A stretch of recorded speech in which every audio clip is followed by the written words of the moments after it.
नमस्कार दोस्तों, आज है 18 अक्टूबर 2025 दिन शनिवार। यूपी की सुर्खियों में आपका स्वागत है। आइए देखते हैं फटाफट अंदाज में यूपी की खबरें।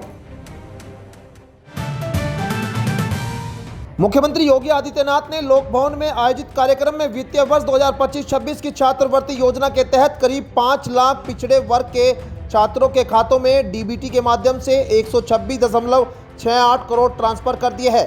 यह पहली बार है जब सितंबर माह में ही छात्रवृत्ति वितरण शुरू हुआ है। मुख्यमंत्री ने कहा कि अब छात्रवृत्ति वितरण में पारदर्शिता आई है और किसी को भटकना नहीं पड़ता। पहले चरण में 62.13 करोड़ 2.5 लाख छात्रों को दिए जा चुके हैं। मंत्री असीम अरुण ने कहा कि यूपी सरकार ई गवर्नेंस से ईजी गवर्नेंस की ओर दिशा में आगे बढ़ रही है।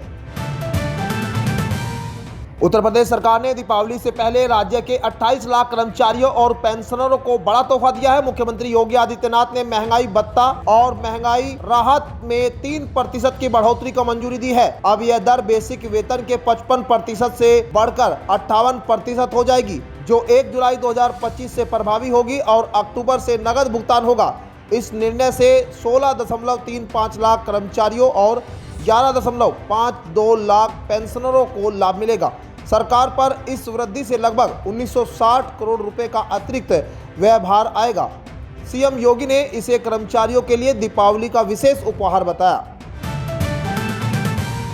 उत्तर प्रदेश के उन्नाव जिले में बांगरमऊ तहसील की प्रमुख सड़क का चौड़ीकरण कार्य शुरू हो चुका है। पहले 7 मीटर चौड़ी सड़क अब 10 मीटर होगी, जिसका उद्देश्य यातायात सुगम बनाना, दुर्घटनाएं कम करना और आसपास के गांवों को जोड़ना है। 21.30 करोड़ की लागत से चल रही परियोजनाओं में आधुनिक तकनीक, ड्रेनेज डिवाइडर, सुरक्षा रेलिंग और साइन बोर्ड शामिल है। इससे स्थानीय व्यापारियों और किसानों को माल ढुलाई में सुविधा मिलेगी और ट्रैफिक जाम व दुर्घटनाओं में कमी आएगी। जिला प्रशासन ने निगरानी समिति बनाई है और जल्द सड़क पूर्ण करने का लक्ष्य रखा है। लखनऊ के सरोजनी नगर स्थित ब्रह्मोस एरोस्पेस इकाई से ब्रह्मोस मिसाइलों की पहली खेप तैयार हो गई है। शनिवार को रक्षा मंत्री राजनाथ सिंह और मुख्यमंत्री योगी आदित्यनाथ इसे हरी झंडी दिखाकर रवाना कर रहे हैं। यह घटना Uttar Pradesh defence industrial corridor और भारत की रक्षा आत्मनिर्भरता के लिए मील का पत्थर मानी जा रही है। नई इंटीग्रेशन एंड टेस्ट सुविधा में मिसाइलों का असेंबली, इंटीग्रेशन और टेस्टिंग पूरी प्रक्रिया देश में ही होती है। इससे प्रदेश में उच्च कौशल वाले युवाओं के लिए रोजगार, निवेश और तकनीकी नवाचार के अवसर सर्जित होंगे। उत्तर प्रदेश में घर खरीदने वालों के लिए बड़ी खुशखबरी है। उत्तर प्रदेश आवास विकास परिषद ने अवध बिहार वृंदावन योजना समेत अन्य योजनाओं में फ्लैटों पर भारी छूट देने का निर्णय लिया है। खरीदारों को 22 लाख रुपए तक की छूट मिलेगी। 60 दिन में पूरा भुगतान करने पर 15% तक की एकमुश्त छूट मिलेगी, जबकि किस्तों पर फ्लैट लेने वालों को MLCR प्लस 1% ब्याज दर पर 10 साल में भुगतान की सुविधा मिलेगी। प्रदेश भर में 10,059 खाली फ्लैट है, जिनमें लखनऊ, आगरा, कानपुर, गाजियाबाद, मेरठ और मुरादाबाद की योजनाओं के फ्लैट शामिल है। उत्तर प्रदेश में बाल विकास सेवा एवं पुष्टाहार विभाग के तहत आंगनवाड़ी कार्यकर्ताओं और सहायिकाओं के 69,197 रिक्त पदों पर जल्द भर्ती शुरू होने जा रही है। इसमें 7,952 आंगनवाड़ी कार्यकर्ता और 61,254 सहायिका के पद शामिल है। मुख्य सचिव ने भर्ती प्रक्रिया पारदर्शी और समयबद्ध तरीके से पूरे करने के निर्देश दिए हैं। नए 306 आंगनवाड़ी केंद्रों को सक्षम बनाने के लिए पोषण वाटिका, rain water harvesting, LED screen और ECCE सामग्री उपलब्ध कराई जाएगी। कार्यकर्ताओं को प्रशिक्षण दिया जाएगा और मानदेय क्रम संख्या 8,000 और 4,000 रुपये होगा। यह कदम रोजगार बढ़ाने और बच्चों के समग्र विकास में मददगार साबित होगा। उत्तर प्रदेश पुलिस ने फिटनेस मानकों को बढ़ाने के लिए ट्रेनी जवानों के लिए क्रिकेटरों की तरह योयो टेस्ट अनिवार्य कर दिया है। यह पहल 1 नवंबर से सभी 112 ट्रेनिंग सेंटर्स पर लागू होगी। शुरुआत मुरादाबाद स्थित डॉक्टर भीमराव अंबेडकर पुलिस अकादमी में होगी। योयो टेस्ट 20 मीटर की दूरी पर लगातार दौड़कर एरोबिक फिटनेस और सहन शक्ति मापता है। टेस्ट में कुल 23 स्तर होंगे अंतिम स्तर पर प्रशिक्षु को 3640 मीटर दौड़ 28.45 मिनट में पूरी करनी होगी। यह टेस्ट अब हर महीने होगा और प्रशिक्षुओं को फिटनेस, आहार और प्रदर्शन की नियमित निगरानी की जाएगी। उत्तर प्रदेश में 47 वर्षों बाद सभी जिला उद्योगों केंद्रों का कायाकल्प किया जाएगा। मुख्यमंत्री योगी आदित्यनाथ की स्वीकृति के बाद इन्वेस्ट यूपी ने इसके लिए योजना तैयार कर ली है। डीआईसी भवनों की मरम्मत, गेट, प्रशासनिक भवन, कॉन्फ्रेंस व प्रतीक्षा हॉल, शौचालय जैसी सुविधाएं विकसित की जाएगी। निवेशकों को बेहतर अनुभव देने के लिए यह कदम उठाया गया है। इन्वेस्ट यूपी ने सभी जिलों से आवश्यक कार्यों की रिपोर्ट मांगी है। दीपावली के बाद इस योजना पर कार्य शुरू होगा। इसका उद्देश्य राज्य में औद्योगिक निवेश को गति देना और निवेशकों को आधुनिक सुविधाएं प्रदान करता है। विश्व बैंक समूह के अध्यक्ष अजय बंगा ने उत्तर प्रदेश के छोटे किसानों के कृषि मॉडल की सराहना की है। उन्होंने कहा कि यह मॉडल जमीनी हकीकत है जिससे लचीलापन और डिजिटल तकनीक का समावेश किसानों के जीवन को स्थिर बनाता है। डिजिटल प्रणाली से किसान मौसम, बीज, उर्वरक, फसल बीमा और भुगतान से जुड़ी जानकारी वास्तविक समय में प्राप्त कर सकते हैं।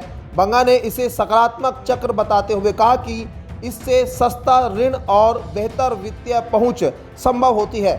यूपी एग्रीज परियोजना से लगभग 10 लाख छोटे और सीमांत किसानों को लाभ मिलने की उम्मीद है।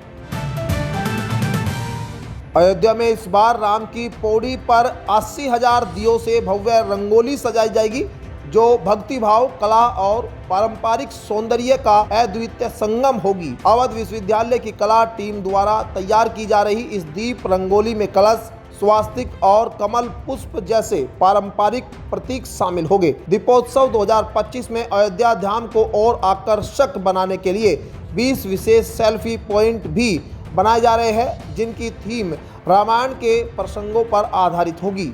यह आयोजन न केवल रोशनी का पर्व बल्कि सांस्कृतिक, श्रद्धा और आध्यात्मिक अनुभव का अनूठा संगम प्रस्तुत करेगा। सपा सांसद इकरा हसन को सहारनपुर के देवबंद स्थित मीरपुर गांव में पीडीए चौपाल कार्यक्रम में भगवा पगड़ी पहनाकर सम्मानित किया गया है। यह कार्यक्रम गुर्जर समाज द्वारा सामाजिक जागरूकता और एकता के उद्देश्य से आयोजित किया गया था। कार्यक्रम में सपा के राष्ट्रीय प्रवक्ता राजकुमार भाटी, नेता और कार्यकर्ता भी मौजूद थे। इकरा हसन ने इस अवसर पर एकता, शिक्षा और महिला सशक्तिकरण पर जोर दिया। इससे पहले मंदिर गाली विवाद में उन्हें कई गालियां दी गई थी, जिस पर भीम आर्मी चीफ और नगीना सांसद चंद्रशेखर आजाद ने उनका समर्थन किया था। उनका भाषण सोशल मीडिया पर वायरल हो रहा है। लोकसभा में नेता विपक्ष राहुल गांधी फतेहपुर गए और हरिओम वाल्मीकि के परिवार से मुलाकात की। हरिओम वाल्मीकि को चोरी के शक में भीड़ ने मार डाला था। पहले परिवार ने राहुल गांधी से मिलने से इनकार किया था, लेकिन बाद में मुलाकात कर ली। मुलाकात के बाद परिवार ने कहा कि राहुल गांधी उनके लिए मसीहा है और उनसे न्याय की उम्मीद रखते हैं। राहुल गांधी ने परिवार से आधे घंटे तक मुलाकात की और मीडिया से कहा कि परिवार को सरकार ने सीमित रखा है, बाहर जाने नहीं दिया जा रहा। परिवार में एक लड़की का ऑपरेशन भी होना है। उत्तर प्रदेश में ऑफलाइन ट्रांसफर की मांग कर रहे 1641 शिक्षकों को सीएम योगी आदित्यनाथ ने बड़ा तोहफा दिया है। लंबे समय से शिक्षकों की यह मांग थी, जो माध्यमिक शिक्षा मंत्री गुलाब देवी ने चंदौसी आवास पर कई दिन तक अनशन पर बैठे थे।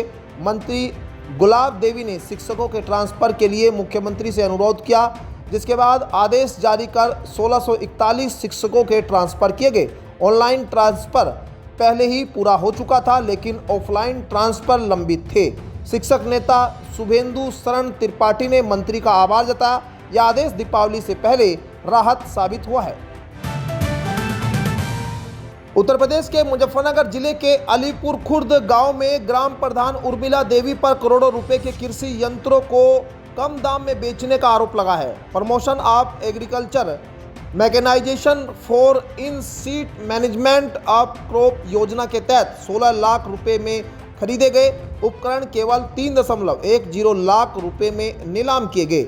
शिकायत के बाद जिला पंचायत राज अधिकारी ने जांच शुरू कर प्रधान को 7 दिन में जवाब देने का नोटिस भेजा। मामले में उप निदेशक कृषि प्रसार को भी पत्र लिखा गया। प्रधान के पुत्र ने डीपीआरओ पर अभद्र व्यवहार और रिश्वत मांगने का आरोप लगाया।